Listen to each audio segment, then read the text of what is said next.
राकेश त्रिपाठी, इन तीनों सवालों के जवाब आप कैसे देंगे? मुझे पता है पेचीदा सवाल हैं और वकील उसको डिटेल में तैयार करेगा, लेकिन एक मंझे हुए प्रवक्ता के नाते मुझे मालूम है आप पूरी तैयारी के साथ आए होंगे। बताइए, सुप्रीम कोर्ट में क्या कहेंगे आप? क्यों इनकी परेड कराई आपने उस दिन जिस दिन कस्टडी में हत्या हो गई अतीक और अशरफ की? देखिए मानक जी, मैं एक प्रवक्ता के साथ साथ मैं अधिवक्ता भी हूं, इसलिए मैं जानता हूं कि सुप्रीम कोर्ट में जो जवाब दिया जाना है वो विधि की परिधि के दायरे में सम्यक अनुकूलता के आधार पर जो विधि सम्यक जवाब होगा वही दाखिल किया जाएगा और वो कोर्ट के से जो समय मिला है उस समय की अवधि के भीतर ही दाखिल होगा। लेकिन आपके जो सवाल होंगे उन सवालों के जवाब निश्चित तौर पर प्रवक्ता के तौर पर मैं दूंगा। आपने अगर सवाल आपका है कि अतीक अहमद की सुरक्षा में किसी प्रकार की कोई कोताही या लापरवाही थी, मैं वही सवाल पूछ रहा हूं जो कोर्ट ने पूछे हैं, उसी का जवाब दे दीजिए।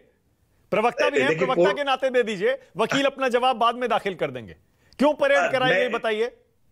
देखिए कोई परेड नहीं करा रहे मानक जी, ये स्पष्ट था कि हम अतीक अहमद को साबरमती की जेल से जब लेकर के आए थे ना, तब भी मीडिया ने उसको फॉलो किया, मीडिया ने उसको दिखाने का काम किया और हम मानते हैं कि लोकतंत्र का चौथा स्तंभ है, उसको जो कुछ भी दिखाने की अपेक्षा करे वो दिखा सकता है।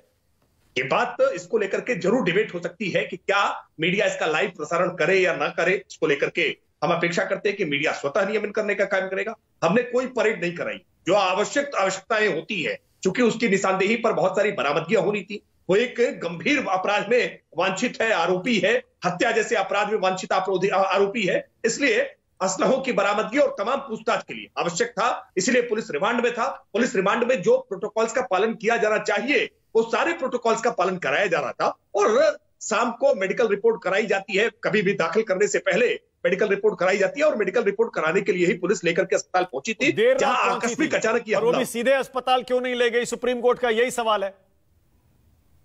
सुप्रीम कोर्ट का जो सवाल है, सवाल का जवाब हम देंगे। आपके सवाल का मैं जवाब दे रहा हूं कि हमने जो भी प्रोटोकॉल, मैं भी वही सवाल पूछ रहा हूं आज। मैं सुनिए, पहले आज मैं कोर्ट के सवाल ही पूछ रहा हूं राकेश त्रिपाठी। नहीं, मैंने इसलिए आपको बताया ना, कोर्ट के सवाल का जवाब कोर्ट में देंगे। आपके सवाल का जो जवाब है, आपके सवाल का जवाब यहां दे रहा हूं। निश्चित तौर पर जो प्रोटोकॉल्स का पालन किया जाना चाहिए था वो प्रोटोकॉल्स का पालन किया गया है। बावजूद इसके अगर किसी प्रकार की कोई चूक, कोई लापरवाही हुई है तो वो जुडिशियल जो कमीशन बना हुआ है, जुडिशियल कमीशन की इंक्वायरी में निकल करके सामने आ जाएगी। अगर कहीं किसी प्रकार की लापरवाही है तो कार्रवाई होगी। राकेश एक सेकंड, आपने कहा आप अधिवक्ता भी हैं और मैं जानता हूं आप एक वकील भी हैं, आपके पीछे किताबें भी दिख रही हैं कानून की और आप बहुत मंझे हुए प्रवक्ता हैं, मुझे मालूम है। लेकिन ये तो मत कहिए कि अगर कोई चूक हुई है, भाई चूक हुई है, सबने देखी है, टीवी पर लाइव हत्या हुई है अतीक और अशरफ की पुलिस कस्टडी में, कैमरों के ऊपर। आप कह रहे हैं अगर चूक हुई है? मानक देखिए, अगर किसी प्रकार का कोई अपराध होता है तो अपराध के बाद हर बात ये अपेक्षा कही जाती है कि कुछ चूक हुई है तभी अपराध हुआ है। अगर चूक ना होती तो कोई अपराध ना होता। लेकिन इस देश में हमने अपने प्रधानमंत्री को खोया है, तो क्या प्रधानमंत्री की सुरक्षा में कोई चूक हुई थी? बिल्कुल हुई थी। कई बार कुछ घटनाएं ऐसी, बिल्कुल हुई थी। घटनाएं ऐसी नहीं, तो निश्चित तौर पे अगर इस तरह की चूक हुई है तो उनका आकलन किया जा रहा है, वो जुडिशियल कमीशन में निकलकर सामने आ जाएगा कि कौन से ऐसे स्टैंडर्ड प्रोटोकॉल्स थे। मतलब आप प्रधानमंत्री की जो हत्या हुई थी उसकी तुलना आप अतीक अहमद की हत्या से कर रहे हैं? अतीक की हत्या पुलिस कस्टडी में कैमरों के ऊपर लाइव हुई है राकेश। मानक देश में पहली बार अगर ऐसा हुआ है तो आप मुझे इस बात के लिए निश्चित तौर पर दोषी ठहराइए। अरे भाई, 2015 में कोर्ट के भीतर विक्की त्यागी की हत्या, जब उत्तर प्रदेश में समाजवादी पार्टी की सरकार थी, ये सुनील साजन जी की, कोर्ट के भीतर जज साहब के सामने विक्की त्यागी की हत्या हुई थी। वहां प्रोटोकॉल्स का पालन नहीं था, न्यायपालिका के शरण में नहीं था, न्याय के मंदिर के भीतर। और ये कोई एक उदाहरण नहीं है, सैकड़ों उदाहरण मिलेंगे आपको जब कोर्ट प्रीमाइस के भीतर गोलियां चली।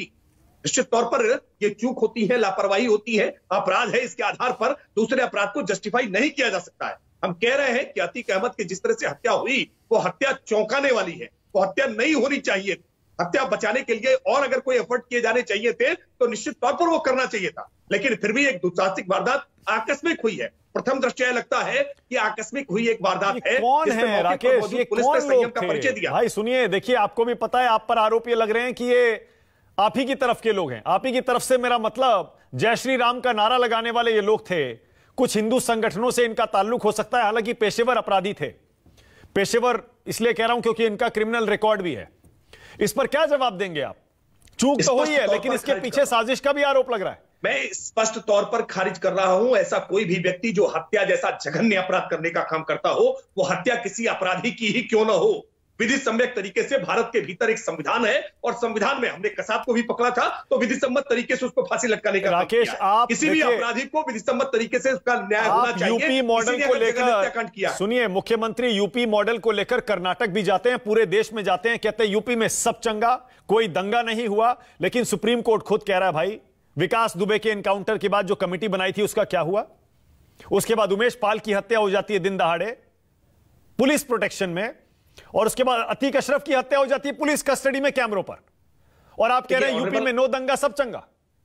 नहीं मानक जी, विकास दुबे के मामले में honourable justice BS Chauhan retired supreme court के जज की अध्यक्षता में एक जुडिशियल कमीशन बना था और जुडिशियल कमीशन ने माना कि किसी भी प्रकार की अवैधानिकता नहीं थी, इसमें किसी भी तरह की इलीगलिटी नहीं थी, और उस रिपोर्ट को सारी कोर्ट्स ने, एपेक्स कोर्ट ने उसको स्वीकार करने का काम किया है। इसलिए ये कहना कि विकास दुबे के मसले पर भी कुछ नहीं किया था, ये गलत है। उत्तर प्रदेश में 10,937 पुलिस एनकाउंटर हुए हैं, जिसमें 23,355 अपराधी हमने पकड़ने का काम किया है, 5,048 अपराधी घायल हुए हैं, 183 अपराधी इहलोक से परलोक की यात्रा किए हैं, और इतना ही नहीं है, 1443 हमारे पुलिसकर्मी भी जख्मी हुए हैं, 13 पुलिसकर्मी हमारे शहीद हुए हैं। इसलिए एनकाउंटर जब शब्द इस्तेमाल करके ये हमला करने का प्रयास किया जाता है ना कि उत्तर प्रदेश में हम पुलिस न्याय करने का काम कर रही है, ऐसा नहीं है।